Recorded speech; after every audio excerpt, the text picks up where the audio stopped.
Every planet in astrology, except for the sun and the moon, turns retrograde. And it's during that period of time that a planet is retrograde, that is moving backwards in the sky, that it's said to act contrary to when the planet is moving forward. For instance, Mercury, the planet of buying and selling, becomes the planet of botched deals when it's moving backwards in the sky, and Venus, the planet of love and beauty, becomes the planet of breakups and sows the seeds of discontent when she is retrograde.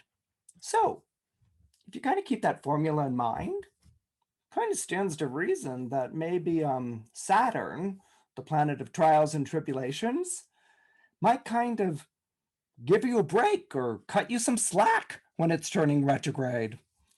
Well, we are talking about Saturn and no such luck. Hello, my name is Christopher Renstrom, and I'm your weekly horoscope columnist here on Astrology Hub. And I wanted to talk to you this week about Saturn turning retrograde on May 23rd. Now, when Saturn turns retrograde, what happens is basically things that were already taking a long time take even longer to happen. Okay, so something that was already of sort of hard or sustained or deliberate effort becomes more so when Saturn is retrograde. If you think of Saturn as being the tortoise in the race between the tortoise and the hare, then Saturn retrograde is kind of that tortoise on Valium. It meanders, it wanders, it stops and stares into space absently and blankly. But there's a little bit more to a Saturn retrograde than that. Now, typically, Saturn makes you stronger by introducing obstacles or difficulties in your life, all right? And when you face these obstacles and difficulties, you're thrown back on your own resources or your ingenuity, inventiveness even, or maybe just dedication to a purpose or a commitment to a cause to get your way through to the end, to maybe master a situation that you feel has mastered you. However, when Saturn is retrograde, it will actively work against your progress. What was resistant before in a constructive way becomes oppressive or overbearing, and this often will take the shape of an inescapable dilemma. Now, in mythology, when Saturn, the king of the gods, when it is prophesied that Saturn, king of the gods, is to be overthrown by one of his children, he orders his wife Rhea to bring him each child as it is born. And so she does. She brings each child to Saturn, and Saturn promptly takes the child and swallows it. Rhea can only stand by helplessly as he does this. And the reason that Saturn swallows the child or eats his own child is to prevent this prophecy of him being overthrown coming to pass. Rhea obeys him, but actually with the last child, Zeus, she secretly helps him to escape and leaves him with friends on some island on the Mediterranean where he grows to manhood. But during that period of time, Saturn kind of relaxes, thinking that since he's swallowed all of his children, that no one's ever going to overthrow him. It's a false security, but it's a security nonetheless. Another Saturnian figure, someone who tries to outwit his own fate, is Jonah, whom you might remember from Jonah and the Whale fame. Now, when God commands Jonah, who's a prophet, to go to Nineveh and urge its citizens to repent and to follow the way of God, Jonah, realizing that that's a completely insane idea, promptly boards a ship that's heading in the opposite direction of Nineveh. Now, Jonah regards Nineveh as a lost cause and hardly worth his prophetic effort.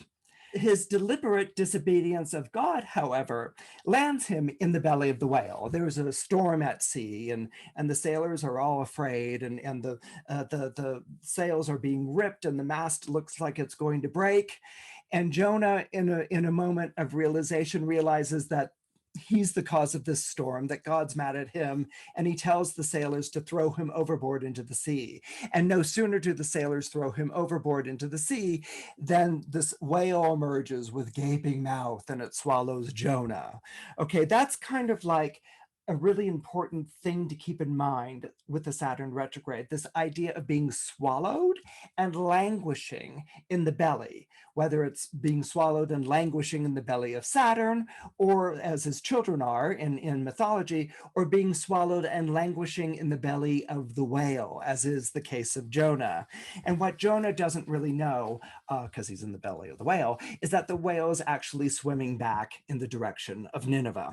So, like Saturn, Jonah tries to forestall the inevitable by taking preventive measures, only to wind up stumbling into the very fate that he was trying to escape, which some of you might remember as a kind of Saturnian motif. So, Saturn retrograde signals a period of dormancy where you will feel imprisoned and stifled, like you're dangling on the horns of a dilemma. It might be a choice between this or that. It might be a choice of, do I persist or do I give up?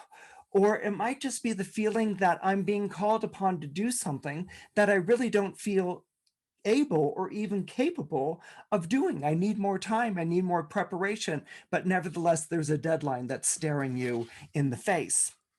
So, like the mythological Saturn, who by imprisoning his children also imprisons himself, Jonah knows that if he wants to escape the whale, he's going to have to end up doing what he's been told. You may also find yourself during this period of time that Saturn is retrograde, stuck in a similar no-win situation. Faced with equally undesirable outcomes, it only makes sense that you would start to feel depressed and like all is for naught. But this is the thing about Saturn. Saturn is the planet of predicaments and dilemmas. There is never an easy choice or an action that doesn't have repercussions when we're dealing with Saturn energy, very heavy by transit in our horoscope. And so the idea of living with a predicament is very much something that occurs during a Saturn retrograde.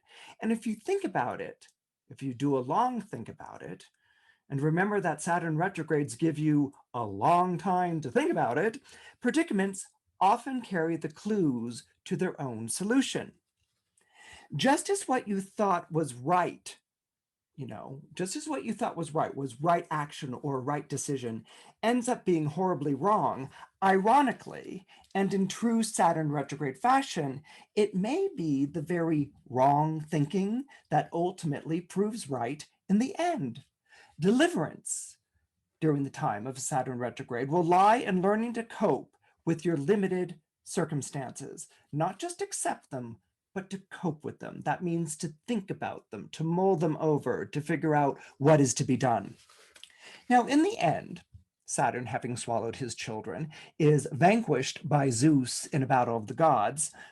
It looks like Saturn's going to be punished horribly and dreadful things are going to happen. After all, Saturn's being overthrown, and this is what he was fearing the worst. He's been overthrown by his own son. Actually, Zeus winds up setting Saturn up with a palace of his own in a place called the Isle of the Blessed, a sort of mythological version of retiring to Florida, if you think about it, a place where the sun never sets and perfumed breezes blow in off the ocean. And in the same token, or the same spirit, Jonah, upon arriving in Nineveh, succeeds, despite his misgivings, in immediately getting the entire city to repent. So, and this is a question worth asking during this period of time, was it resistance that prolonged, that got in the way or postponed the happy ending? Or was it resistance that created the circumstances for it? One never knows with Saturn, especially when it's retrograde. So, you too will have a chance to see for yourself when Saturn comes out of retrograde on October 10th.